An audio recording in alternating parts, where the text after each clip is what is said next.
Well, it's Easter weekend. I hope you will all enjoy it. I think it's supposed to be 70 tomorrow, isn't it? So it'll be nice warm weather. There's just a few of us here, but I'm sure more will trickle in, and they are, which is a good thing. Now, are there any prayer requests that anyone has? So we can start off with that. Anybody? Family members? Yes.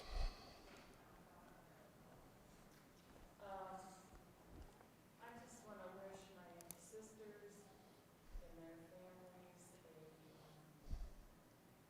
a continued blessing and nearness to the Lord. And also, I have 3 different friends that are fighting cancer. Oh, boy.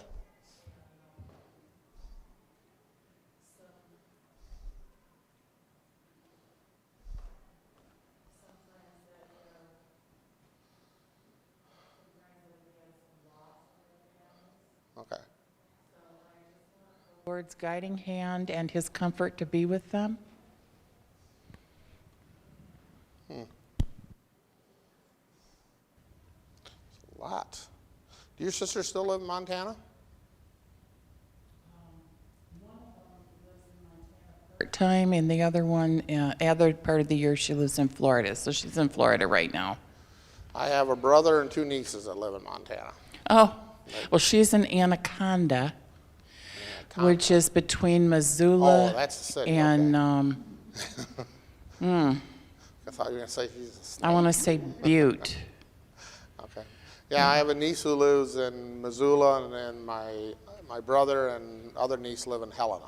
So, so they say it's awful cold in the winter. So you complain about that. Is there anything else? Yes.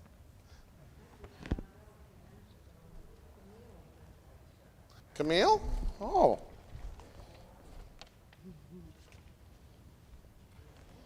I'll pray for her. Yeah.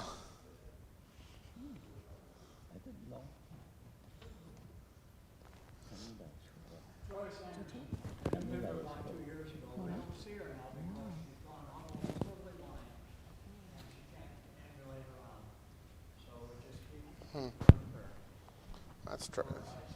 It's unfortunate. Yes. On Monday. Oh, thank you. Madison, who has a test on Monday, one of those big ones. Yeah. And also just our staff at MJA. Seems that when you get, that's all there are tests and stuff like that, you know. My daughter's in her senior year. She's got to pass all these nursing tests. But with me, it was my senior project and everything like that. I didn't know how it was going to get done. I'd also like a quick prayer and blessing for Miss Jill's class. They're going to do their personal ministries recording on Friday. And next Sabbath, those that I've contacted will be doing the makeup for January personal ministries. So that we want, the Lord's blessing on those endeavors. Okay. Is there anything else? Well, my wife mentioned our daughter. They both have tests and stuff like that. It's interesting when we call them, they're all freaking out about these things, So, or when they call us, And she had a job interview too. My eldest daughter before the nursery, she called me that about bright Friday morning. Couldn't figure out why is she calling me so early in the morning. And she had her interview. Adrenaline's flowing from the interview and stuff like that. And she's wondering how well she did. And I'm telling her, well, I think from what you're telling me, I think you did pretty well. I mean, so we will see if she gets it. She's apprehensive. She's on. I want it, but I don't know if I want it. And I said, well, join the club. That's how every job is. I want it, but I'm not sure if I'm going to want it. So that happens. Anything else? Have anybody had a day here of a testimony or something inspired you with God or something through this week? Anything at all? Well, no, I could, but I just think of all these things. Right now, it's with my girls and so forth and their tests. But anything where you were able to witness to somebody or anything, I think those kind of testimonies encourage us and help us with things. Feeling a little discouraged yesterday morning, and I went to school and calling on behalf of the school to ask for an aide to come into the school and someone to help. And they can come in 2 days a week, which is a real blessing. But she also gave us the name of someone that is a potential new parent. They're coming to see our school next Tuesday to see if they want to put their kids in. So that's another request. We have 2 visits next week for potential students. And if this parent comes, she'd be a perfect fit for our school to really help our school. So that would be a real answer to prayer. And it just gave me hope and encouragement to see God's hand working. We can see it in the small little things that we love. And he's been there all school year. Despite all the challenges and everything, things just keep kind of falling into place. And I know that's God doing it. That's great. Okay, we have prayer. Dear Heavenly and Gracious Father, we're so thankful that we could come away from the world this Sabbath and worship you. We know that you are always there and you are with us. And that you are our God and you are our shepherd and you will always protect and guide us. We ask for blessings upon our sisters, wherever they may be, those in Montana or those that may be simply down the road.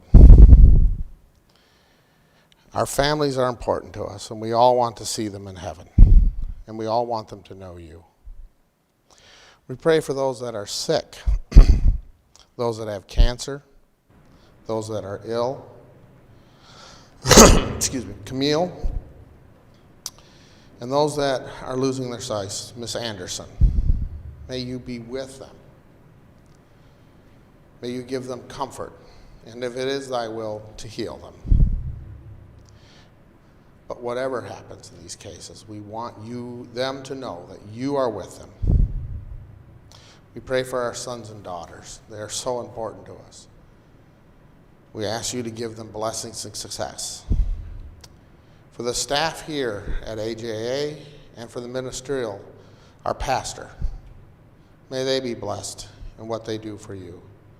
And for my wife's class, their personal ministries. Lord, we ask you to be with them. For it's these little things like this that grow into big things. As we understand the word and the word covenant and the agreement you made with us, and how you are truly our King, and you will never leave us, and always lead us.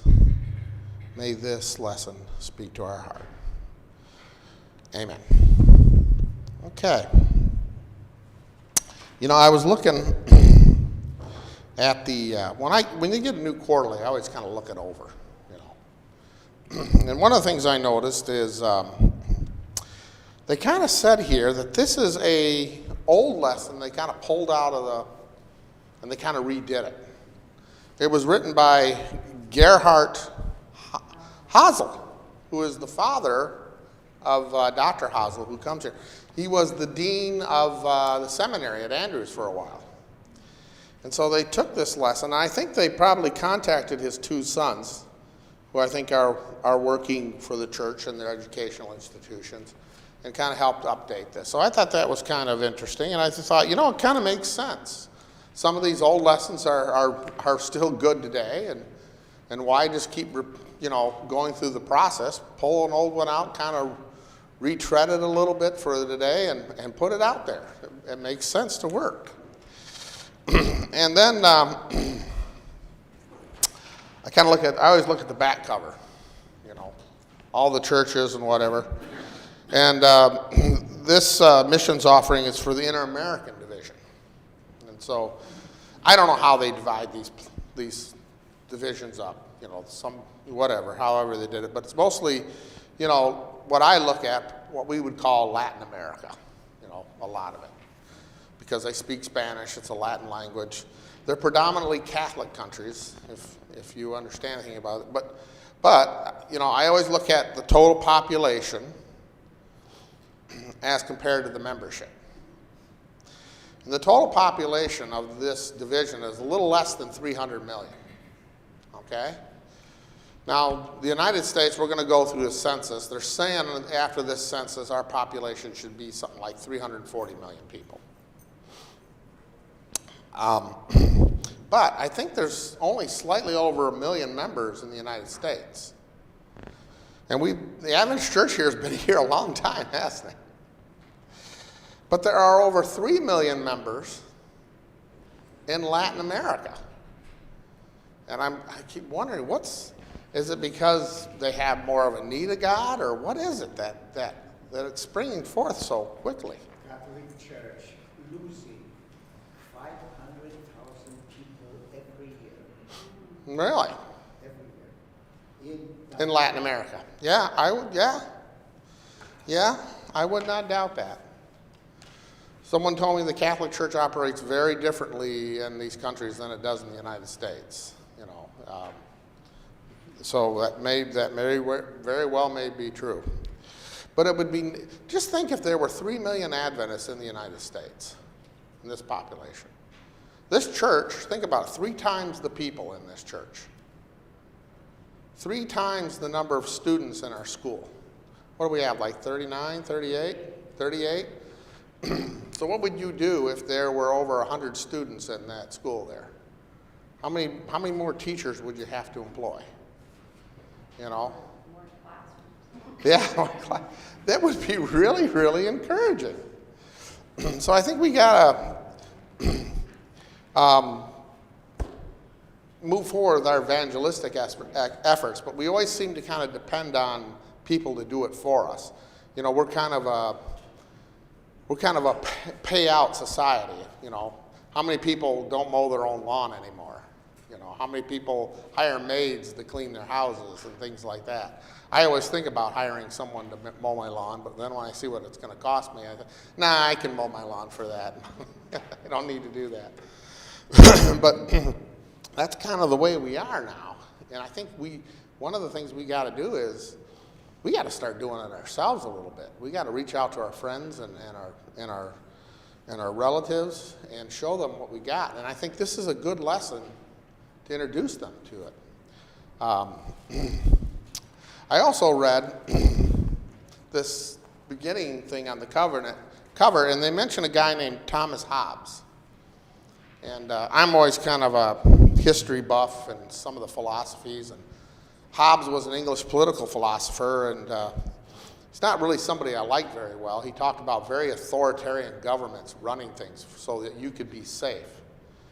And one of the things I thought about was that so much of what we do nowadays is based out of fear. And God doesn't want us to live in fear, does he? We've been living a whole year where people have been locking people up because they've been afraid and fearful of things. And I've gotten to the point where I've gotten a little tired of it. I don't know about the rest of you, where you got to wear masks everywhere. And, people are saying, if you don't do this, we're going to lock you up or we're going to close things down. It's silly, in my opinion. Okay. So, the first day here, lesson number 1, Sabbath afternoon, it's titled, What Happened? When you ask somebody what happened, what usually comes to mind?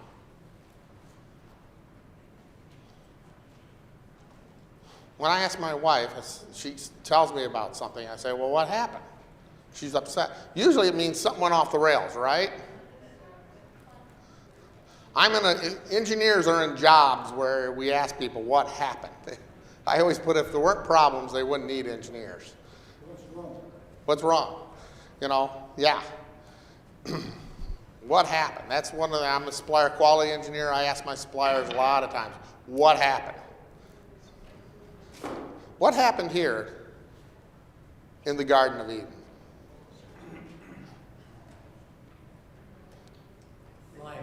Life? You mean it was just chance? Sin, yeah. But what about that sin? It cost us, yes. But all right.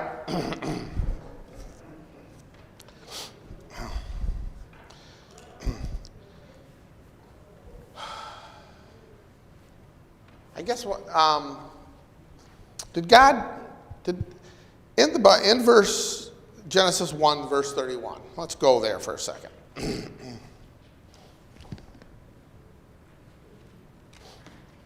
my tablet will come up quickly.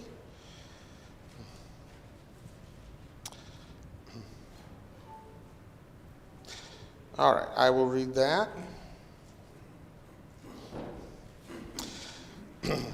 Then God looked over all he had made and saw that it was very good. And evening passed and morning came, making the sixth day.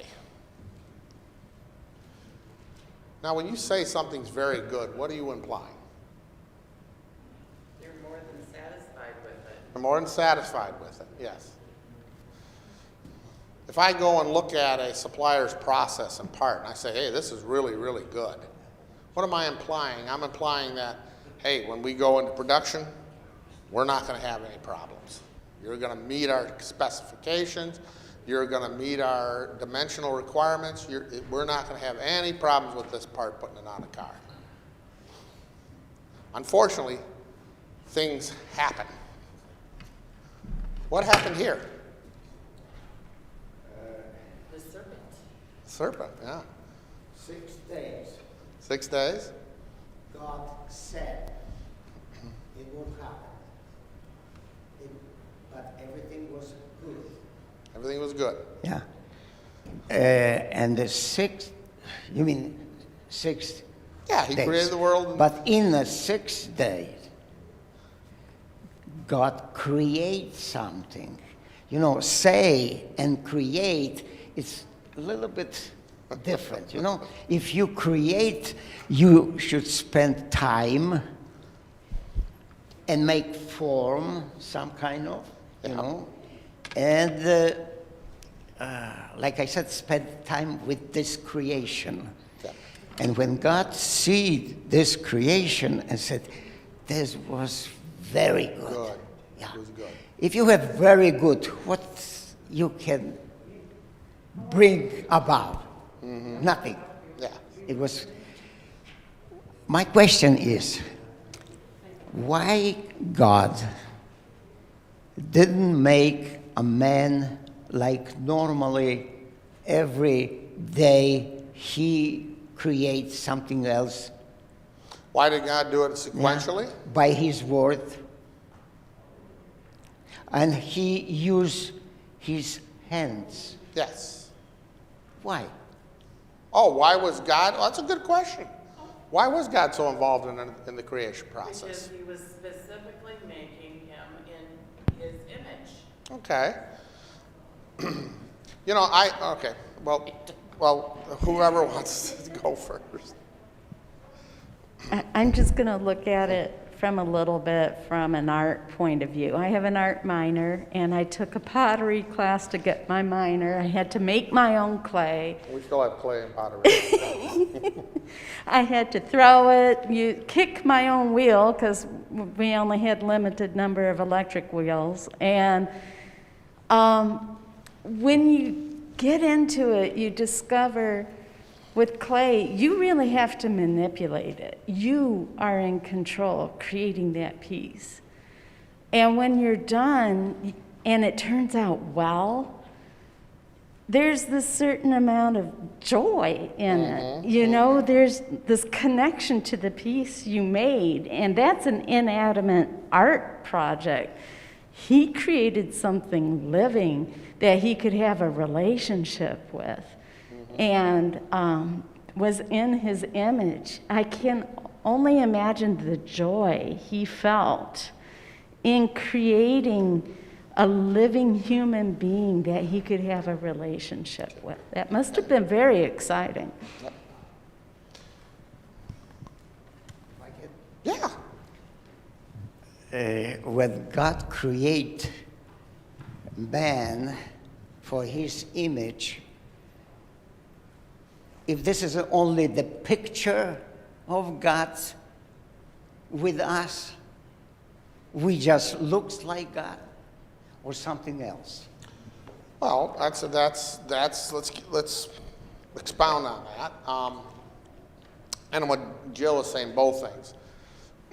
What is anybody here in the skilled trades, like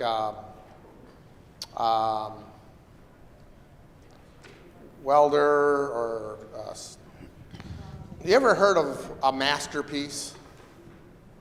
You guys know what a masterpiece was?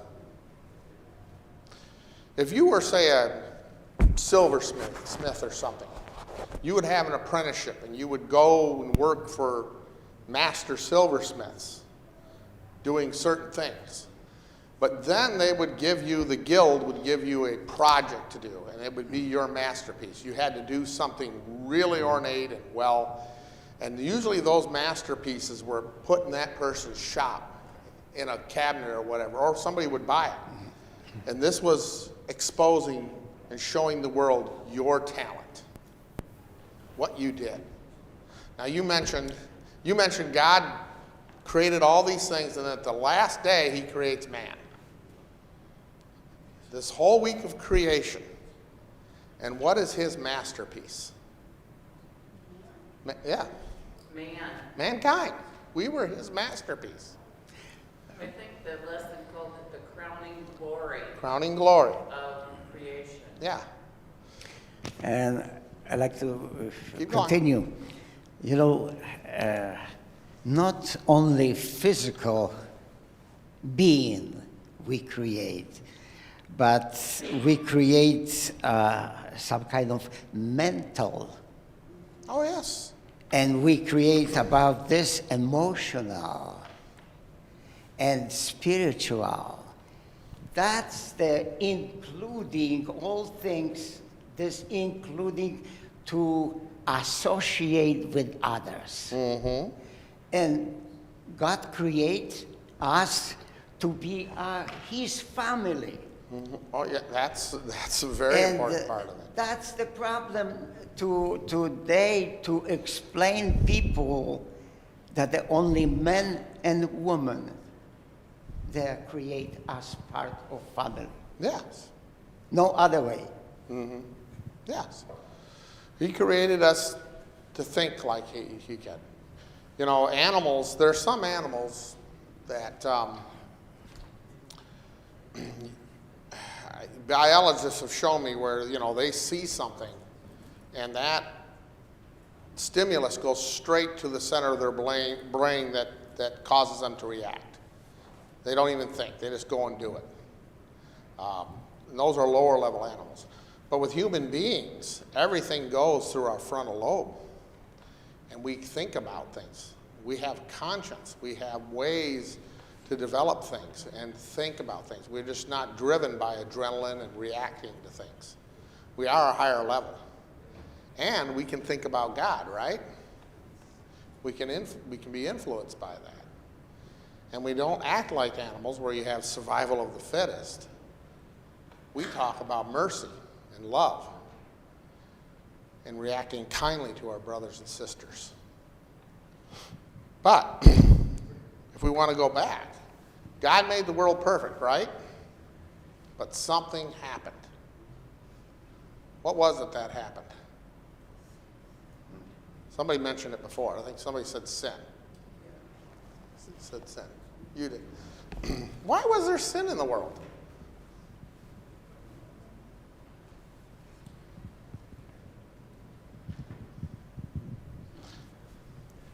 You can. The Lord allowed his glorious creation to have their loyalty tested. And he allowed Satan not to harm them physically, But he did allow him to come into the garden and tempt his glory. And it was also to prove to the universe that had witnessed the fall of Satan from heaven that the mankind that he created, this glory of his, had a will of their own and had their own choice to follow God or to reject him and follow Satan. Free will, right? God gave us free will. He gave us free will. Why? Yeah. Right there. This young lady over here.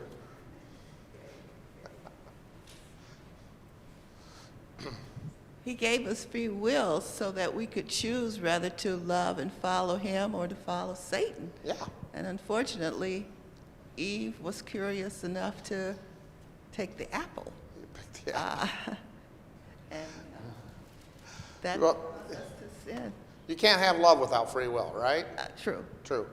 If, you know, my wife's an English major, I like reading stories in English, and if you go back to the medieval times, they always talk about, or even Greek mythology, they talk about love potions. And someone slips somebody a love potion, and all of a sudden, they've fallen madly in love with this person. But when the love potion ends, usually there's bitterness and anger, right? God gave us free will because he wanted us to love him. He made us in our image. He wanted someone, think about that. He wanted someone that he could experience everything with. And he put, yes? It makes me wonder if God had been a little more specific, if he had said, in that day you will surely die because you will become sinful and therefore will degenerate to the point you are dead.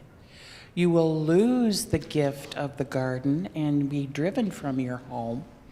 And all the other bad things that happened to him, if he'd have been a little more specific, I wonder if Eve would have been as gullible to listen to the deceit of the devil. Well, I think about that. Did God make Adam and Eve perfect? Okay, are we perfect? No. Not now, no. So if Eve was perfect, do you think Eve was smarter than we were? I think she was smarter than we were.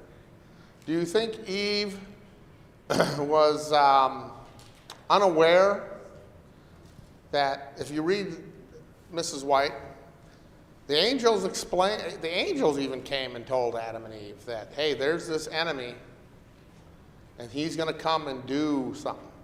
They were very specific. So here you had a being that was smarter than we were, was fully warned by everybody, and yet, what happened? She fell. And if I look at Satan's plan, it was really, I hate to say it, it was a good plan. What did he do first? He approached her when he was alone. Yeah, he was a beautiful creature. He used something to appeal to our sight, our all sorts of things. I look at things today. And I look at things that I say, that's just a child's story. We don't have to worry about those kinds of things.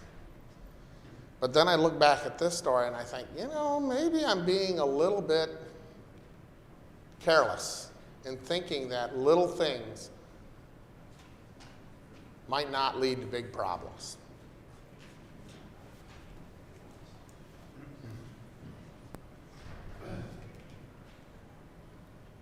I mean, really? How many times do we see this in real life today where people you would think would be a lot smarter, who were smart, well-educated, and you look and you see them in the, in the dock at a court hearing and you go, why in the world did they do that? I mean, I'll bring an example of your own company. You're a labor relations chief who thought, hey, it'd be a good idea. Yeah, why isn't it a great idea? Let's bribe the UAW. And people there going, oh, wonderful. He's going to pay off my mortgage. Nobody will ever catch that. Oh yeah, no one will ever catch that. You know, I'm going to buy a Ferrari and a $25,000 pen. Nobody will notice. Yeah. So, I mean, and these are all smart people. Yeah.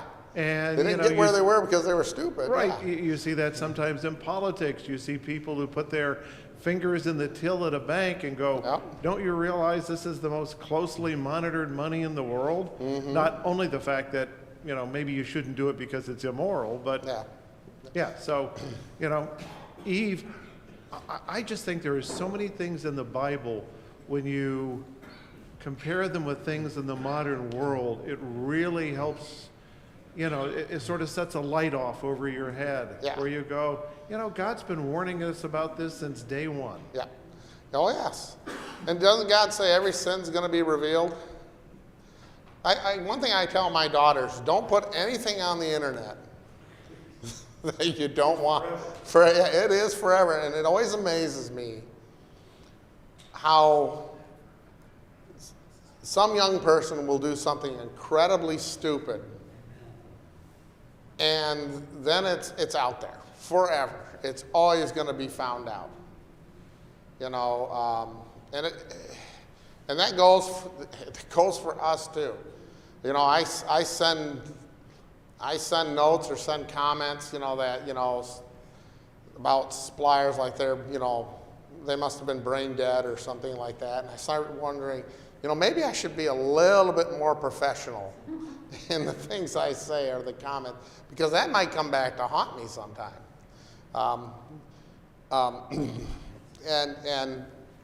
And you never know, but I think that's a good lesson for us, and a good lesson to take. Here's a being who's made perfect, who's smarter than we are, has been warned fully. I think she understood who Satan was a lot better than we did, and yet she fell. And not only did she fall, her husband went and did it too. Excuse me, but I think the lesson brought out very well that Eve was deceived. Oh, she was deceived. Adam was not. Well, yes, yeah, that is true. Adam was not. Eve was deceived. Adam chose, and why did Adam chose? Exactly. Because he didn't trust God enough that he could deal with this. I think he loved Eve. Well, I think he did, but let's not. I think he did love Eve greatly, but I don't want to. We tend to say, well, Adam did it out of love, so his sin was a little bit less than Eve's. I think Adam's sin was greater because he didn't trust God. He knew what he was doing. Yeah, he knew what he was doing, and he didn't think God could deal with this. That's a running debate among men and women. Yes. He added to God's instruction, though, too. What's that? That was part of it. That said, don't even touch it. Who, you mean, Yeah, who said? Adam added to God's instruction that don't even touch the apple, or whatever fruit it was. Yeah.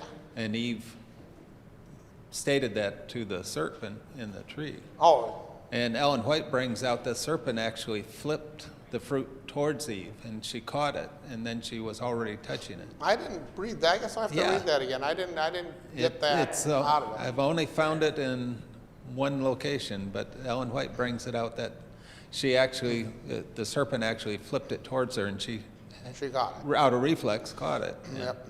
then she's already touching it. And And then he threw that back on her, saying Yeah. he's already touched it. so part of the deception that Eve experienced was Adam's fault too, because he added to God's instruction there. Don't to even touch add to his word or take away from it. I'll have to read through that a little Yeah. bit. But as I look at it, if that's an important thing to follow what God says, right? Not to kind of debate it, not to, we can think about it, but when it comes down to it, we should do it. How many times do we think about the Sabbath? The Bible says, That's a tradition to guard the edges of the Sabbath, right?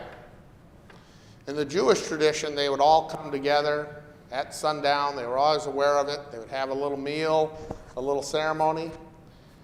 Unfortunately, we, or myself, I'm always trying to get the last bit of something in before the sun goes down. And you know what happens? Oh, yes, yes, she said it right there. I wind up, something happens, and I got to get this done. And what do you know? I'm looking at the clock, and I'm breaking the Sabbath. My question is for men. What would you do if you will be in that kind of situation like Adam? What would you do? Yeah. Boy, that'd be tough. I really, really love my wife and my family. And knowing about this is wrong. Yes, and this is wrong. So what do you do? Now, maybe this is, I'm lucky enough to be married to someone who is equally yoked with me, okay? I think about the couples and I grew up in a family like this. One parent's a believer, and the other parent isn't, and they're not equally yoked. These conflicts that you're seeing come up all the time, and it winds up being a big issue. It doesn't go away. I really feel for those people because I grew up in it. And you know what? The person that is a Christian, they have to be, for it to be successful, they got to be really, really with God. They got to be as humble as Christ was to make it work. And I think Adam, when you say this, Adam, when Eve started wandering away, he should have. What does God do when Adam and Eve fell? Did he just wait in heaven? He went after them, right? So when Adam should have been like God. When Eve was wandering away, he should have went after her. So maybe that was the real first mistake, right? What do you think about it? This will be divide our manhood for two parts. Divide our manhood? Yeah, because Okay. one will be follow you, like you said, and another one will be go with her. This is difficult choice. Oh. From us today, like we see that point of creation and continue living in Eden, it's okay to say Adam was wrong, yeah? That he joined Eve. Well, But, this was for Adam a little difficult. Oh, I'm not saying it wasn't difficult at all. Yeah. I think it was horribly difficult for him. And God gave Adam and Eve that power of procreation. And look at that what's said. When God created man for his image, after 130 years, Adam didn't say create, but anyway, he begot for his own likeness. What is different? His image and his likeness. You know how much we lost by 130 years. Oh, yeah. Yeah. We lost that so many points that we create physically, mentally, emotionally, spiritually. It all degraded. Oh, it all degraded. Yes. Yes. I believe, yes. I believe if we were to look at Adam and Eve or the antediluvians today, we would look at them as supermen. We wouldn't believe in, instead of evolving, which is what we think, I think we would realize that we've kind of de-evolved. The problem was before sin. Adam didn't know what is sin, and Adam didn't know what is death. Well, I don't think he knew what sin or death were, Yeah. but I think he had an intellectual, I think he was smart enough to realize this is, it's hard to experience something, understand something unless you experience it, okay? I've never traveled, somebody here wants a, yeah, go ahead. Yeah, well, I was letting you finish. I've never traveled the speed of sound, you know, or experienced G-forces like fighter pilots do. They, you know, you read about these stories and what they got to do to get through some of these massive turns and stuff like that because the blood is rushing out of their heads. I've never experienced it, but I've gotten sick to my stomach. It's about the same thing. Yeah, but intellectually, I can kind of think about what it must be like. And I think maybe they had an idea from that. So I'm going to suffer separation from God. I'm not sure what that's going to be like. And that's why Adam's sin was worse, because he didn't want to, he decided, I'd rather suffer separation from God than Eve. He put something ahead of God, right? And death. I grew up on a farm. I was a hunter and a fisherman, sportsman. I've seen a lot of things die, but it's still hard for me to come to an idea of what would it be like to die. I can't think of it. I don't want to think of it. So if you have someone like Adam and Eve, you tell them, hey, you're going to die. They never even seen it. It must have been really hard for them to, my opinion, and I could be totally wet here. How do you think about something like that? You know? And I was going to get back to the point of husband and wife sinning because your spouse wants you to sin.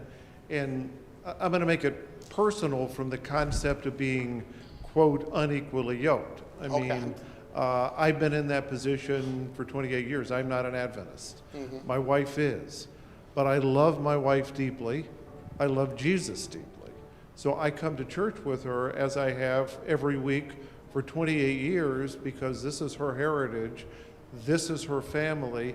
I want to celebrate my love for Jesus with my family.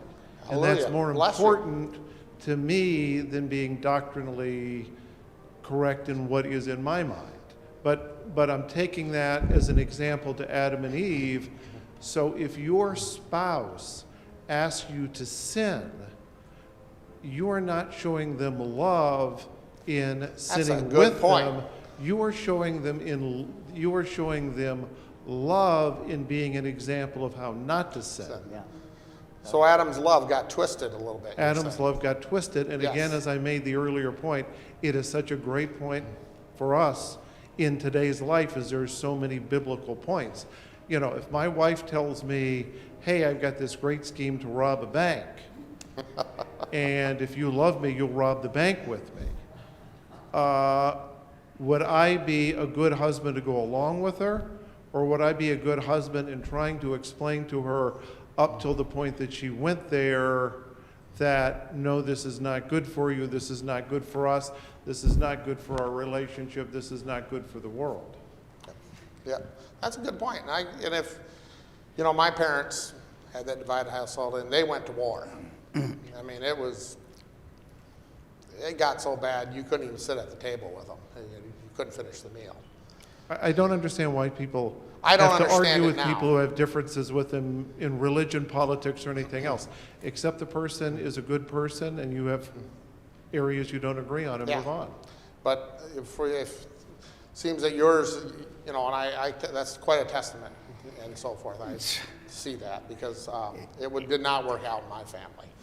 It's very easy to criticize Adam, knowing right now whole story, but be there in Eden in front of your wife and that fruit, you know, it's difficult to imagine even. Oh, it is difficult to imagine.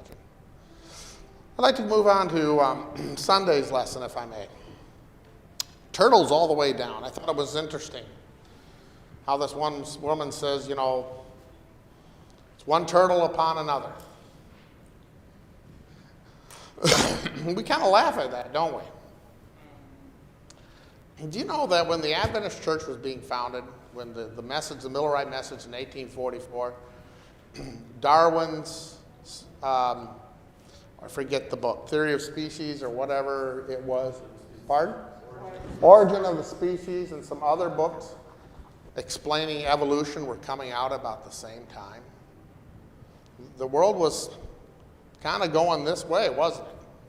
You were going to believe or you're not going to believe. The same time, Marx and Engels. Engel, yeah, they were doing the same thing. They, One path was, this is how you save yourselves, and this is where we started, and God had nothing to do with it. And another path is, there is a God in heaven, and he's coming again. He's going to save us. It's interesting how the world divides itself, isn't it? At work, I sit and talk with a lot of guys. You know, I'm an annual fellow. We talk about a lot of things. They like to talk a lot about pop culture, things like that, and I kind of listen and, you know, kind of get it in tune. And Jill will, at the dinner table, I'll tell stories to Jill. You know, do you know these guys are doing these things, you know? And she just kind of shakes her head. But one time we get into the discussions of creation, of what do you believe? And they asked me one time, and I said, I'm a creationist. I believe that God made the world in 6 days, and the seventh day he rested. They don't know what to say to that. They just kind of look at me. Have you had that experience? As an engineer, I was talking with one guy, and he was, 60 years my senior probably. I know we celebrated his 84th birthday there at work. He was still working. And he asked me if I was a creationist. And I said, well, absolutely. That's the only thing that's scientifically explains how the world is right now. And They always ask me, what about the dinosaurs and all these, you know, bones and stuff like that? And I said, well, what about the dinosaurs? yeah. And they go, well, do you believe they existed, don't you? I said, of course they existed. We dug up their bones, yeah. I believe they existed, but I don't believe your model as to how they existed. I don't know. Did you ever see a dinosaur in the wild? I mean, the Lord describes the dinosaurs in Job 40 and Yeah, 41. Leviathan and the behemoth, yeah. He says these are among the biggest of my creations, the land-dwelling and sea-dwelling dinosaurs. So. You know, one of the things I always bring up to them, I bring two things up to them. I talk to them, you know who Louis Pasteur is? And they say, yeah. I said, we use this process today, right? Pasteurization, right? I said, he proved, without a shadow of doubt, you can't get something from nothing. So he took all these jars, killed all the organisms in it, made it sterilize it, put a cork in it, put them in the mountains, put them all over Italy and France, pulled them out and examined them. And you know what he found? Everything in them was still dead. Once it's dead, it's dead. But he put organic material and he left it open to the air, and guess what he found out? There were living things in there because things from the air came back in and exhibited. So we use his process today to make milk safe. Though there's some movement to eating, people want to drink non-pasteurized milk. I would advise against that, living on a dairy farm. But we use his process today. You know, that once something's dead, it doesn't come to life again, right? So as I would tell them, well, if that's the case, how did life get here? They don't have an answer for that. Well, it must have happened. Yeah, I think it happened. But it didn't happen the way you did. And then I always come back to the 7-day week. How did we get that? You know, a year is what? The Earth's revolution around the sun, right? A month is what? It's a lunar cycle. A day, turning on the axis. Where did we get the week from? One person got so upset at me, they went on Wikipedia and tried to find out. And they said, it came from the ancient Babylonians and the Chaldeans in this area. And I said, duh, that's where Abraham came from. They didn't like that answer very well. I got to be nicer to some of my colleagues. That's the very important right now, this lesson, which remind us that week of creation. You talk to regular people, I talk to priest, Catholic priest, and he wants to assure me that God created this world, but not by 7 days. Well, that's another thing. Yeah, they say God's This a was deist. 1,000 years, he created, and he creates still today. Yeah. So God used death and destruction to create this world, because that's basically what Darwin said, survival of the fittest. I think you got a comment. Well, what always tickles me is all of these theistic evolutionists, right? Because that's where much of Christendom has landed. Yes. Is theistic evolution, right? We want to be friends with the scientific community, and we still want to be friends with the Christian community. So here's an idea. Let's amalgamate them and bring them together. The problem is God Himself testifies against theistic evolution. Yeah. When He wrote the commandments with His own finger, what did He say? For in 6 days, right? He didn't say for 6 long spans of the earth or long ages or eons. He used the Hebrew word for day, which is yom. Mm-hmm. So if God Himself has testified that He didn't use evolution, what more do I need? Yes. And not prophetic of, 6 literally. And it was 6 literal days. You're an engineer, right? What happens if I put 2 dissimilar metals together? You get a battery. And what usually happens if I were I put the wrong bolt into a hinge of other metal, wrong metal? Well, you don't need loctite. What? Galvanic corrosion.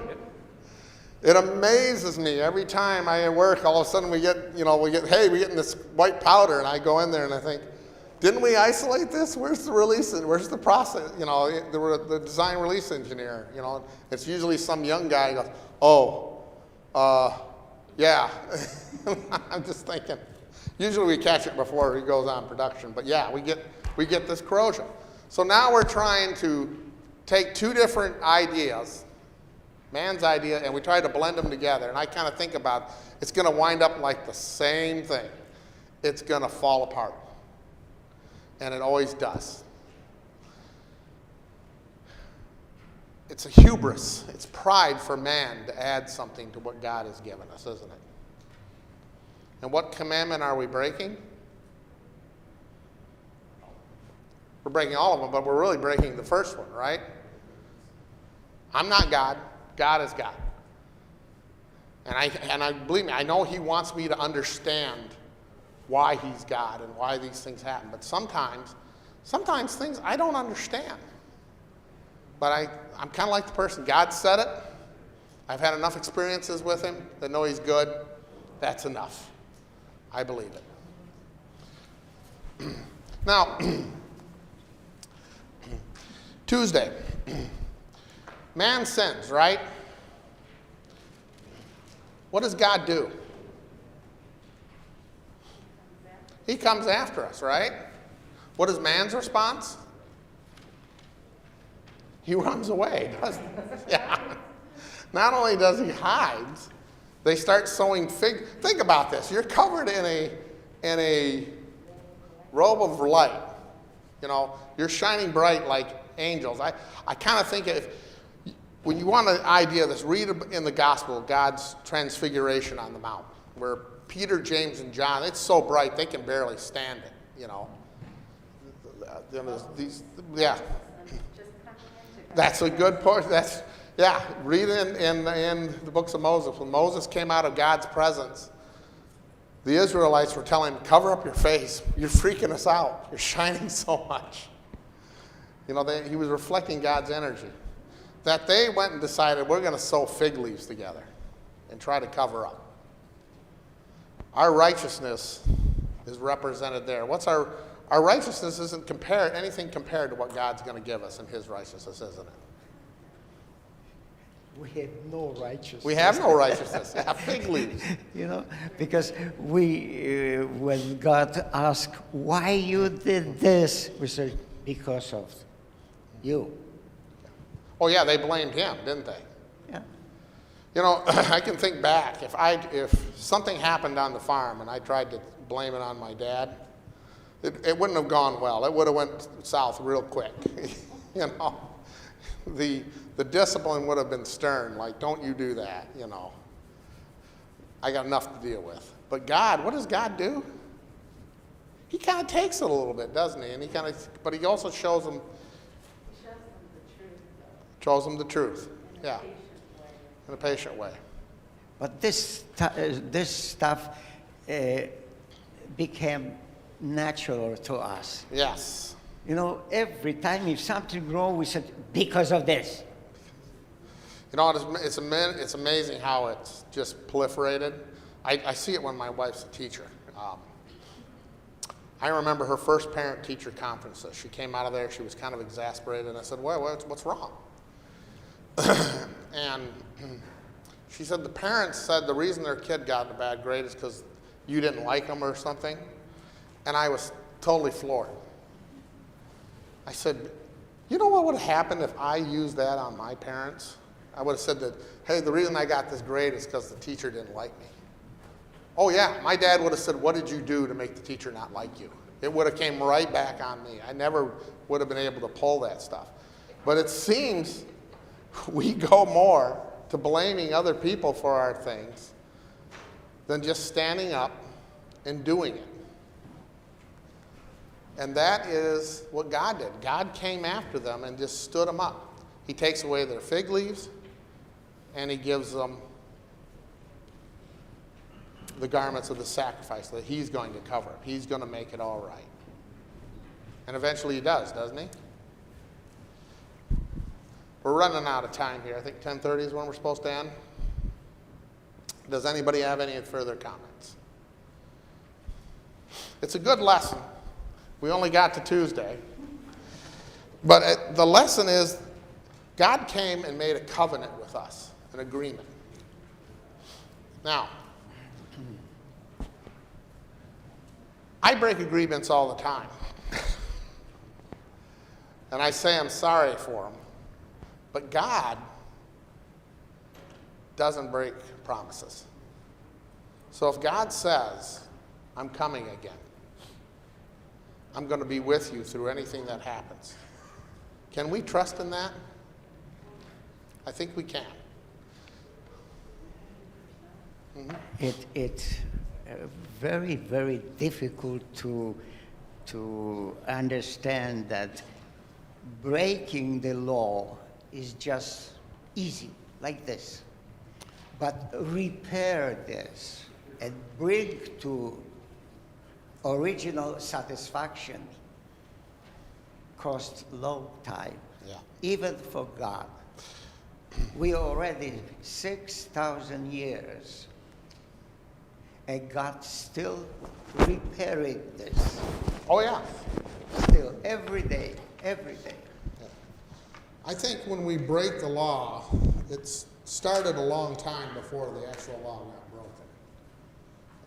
A lot of times when we finally see that we broke the law, that's just the result of something that happened before, our walking away from God.